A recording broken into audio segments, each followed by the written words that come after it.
Ang kantutay o lantana ay karaniwang tumutubo lamang sa damuhan o bakanting lote. Ginagawa din itong halamang ornamental dahil sa ganda ng bulaklak nito. Higit sa lahat, ito ay may kakayahan bilang panggamot sa ilang karamdaman.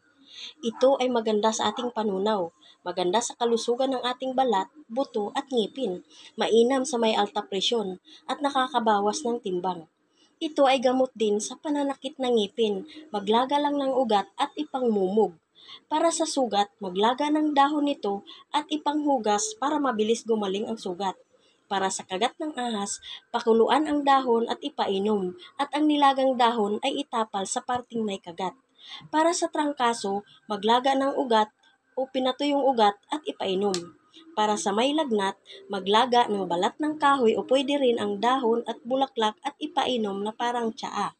Para naman sa may tuberculosis, maglaga lang ng pinatuyong bulaklak at ipainom na parang tsaa. Para sa rayuma, magdarang sa apoy ng dahon, lagyan ng langis at itapal. Pwede rin maglaga ng dahon at inumin. At para sa may malaria, maglaga ng dahon at ugat at ipainom. Para sa titano, maglaga ng dahon at sanga at ipainom. At para sa may dermatitis, magdikdik ng dahon at sanga at ipahid sa balat o sa parteng apektado. Ito ay ilan lamang sa maaring malunasan ng kantutay. Thanks for watching. Please follow for more videos.